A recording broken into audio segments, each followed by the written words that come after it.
আল্লাহ বলে মালাকুল মউত যাও, জিব্রাইলের কাছে যাও, জিব্রাইলের জান কবজ করো। এরপরে আল্লাহ বলে ইযহাব ইলা মিকাইল ওয়াকবাদ রূহাহু, ও মালাকুল মউত মিকাইলের কাছে যাও, মিকাইলের জান কবজ করো।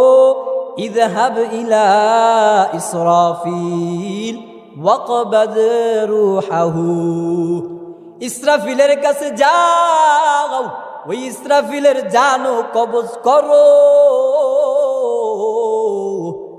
কেননা আমি আল্লাহ তোমাকে বানাইছি সব প্রাণীর জান কবজের জন্য। আল্লাহ এবার মালাকুল মউতকে বলে ইয়া মালাকাল মউত আখবিরনি মাইয়াবকা, ও মালাকুল মউত এবার জানা দাও আর কে বাকি আছে। মালাকুল মউত বলে আল্লাহ আপনার হুকুম মতো মানুষেরা শেষ, জিনেরা শেষ, ফেরেশতারাও শেষ, বড় বড় 4 জন ফেরেশতার 3 জনও শেষ, এবার বাকি শুধু আপনি আর আমি। আল্লাহ এবার বলে ও মালাকুল মউত, ওই যে জান্নাত আর জাহান্নামের মাঝে আরাফ নামক জায়গায় যাও, ওই আরাফ নামক জায়গায় গিয়া তুমিও মরো। মউত ইয়া মালাকাল মউত।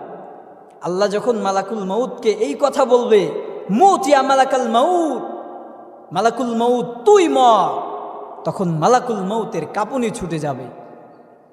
মালাকুল মউত তখন আল্লাহকে বলবে আল্লাহ আমি মালাকুল মউত যদি জানতাম সবার প্রাণ নেওয়ার পরে আমার নিজের প্রাণ আমাকেই নেওয়া লাগবে, এই দায়িত্ব থেকে আপনার কাছে আমি বহু আগেই মাফ চায় নিতাম। আল্লাহ যখন মালাকুল মউতকে বললেন মউত তুমি মরে যাও, জান্নাত আর জাহান্নামের আরাফ নামক জায়গায় গিয়ে এবার মালাকুল মউত যায়া আরাফ নামক জায়গায় মৃত্যুবরণ করে। এবার আল্লাহ তাআলা মৃত্যুটাকে নিজে জবাই করে শেষ করে দেয়। এবার আল্লাহ হাসরের ময়দান কায়েম করে। আল্লাহ তাআলা ডাক দেয় আইনাল জাব্বারুন